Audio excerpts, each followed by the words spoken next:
Next time আরো better কাজ হবে, সামনে শের আসবে and it will be bigger than the before, bigger than দরদ। বাট সাকিব ভাই এক্সট্রিম, যতক্ষণ সেটে ছিলাম উনি ততক্ষণই ক্যারেক্টারেই থাকেন। আর প্রেম ভালোবাসা বলতে আসলে পৃথিবীতে কিছু নাই।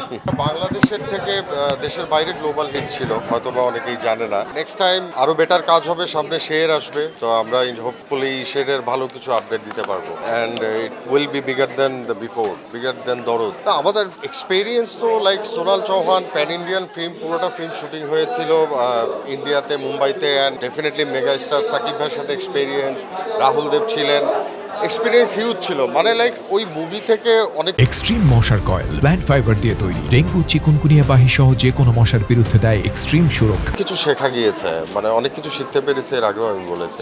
ও মাই গড, সাকিব ভাই, সোনাল চৌহান, রাজেশ শর্মা, সবার সাথে অভিজ্ঞতা ভালো ছিল। বাট সাকিব ভাই এক্সট্রিম, লাইক উনি, আমি 18 দিন প্রায় বেনারসে, মানে যতক্ষণ সেটে ছিলাম উনি ততক্ষণই ক্যারেক্টারেই থাকেন। And how he does that I don't have any idea. মানে যতটা মানুষ মনে করে সাকিব ভাই পার্সোনাল লাইফে যেটাই হোক, বাট ইন দ্য সেট আপনি ওনাকে ক্যারেক্টারেই পাবেন। মানে আমার মনে হয়েছে আমি দুলু মিয়াকেই দেখেছি।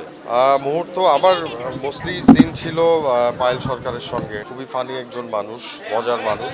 অ্যান্ড মজার একটা মোমেন্ট ছিল তখন সাকিব ভাইয়ের লাইফে, সম্ভবত পার্সোনাল ফ্যাক্টে কিছু হচ্ছিল, একটা ডায়লগ ছিল, রোমান্টিক ডায়লগ। তো উনি ডায়লগটা বলতে গিয়ে মানে খুব বিরক্ত হচ্ছিলেন যে এই প্রেমের ডায়লগগুলো কেন রাখো। আর প্রেম ভালোবাসা বলতে আসলে পৃথিবীতে কিছু নাই। সো আমি পিছনে দাঁড়িয়ে হেসে দিয়েছিলাম। ডেফিনেটলি সবাইকে ইন্সপায়ার করে, আমাকেও ইন্সপায়ার করছে। Like I am very grateful to Mayurpankhi award committee.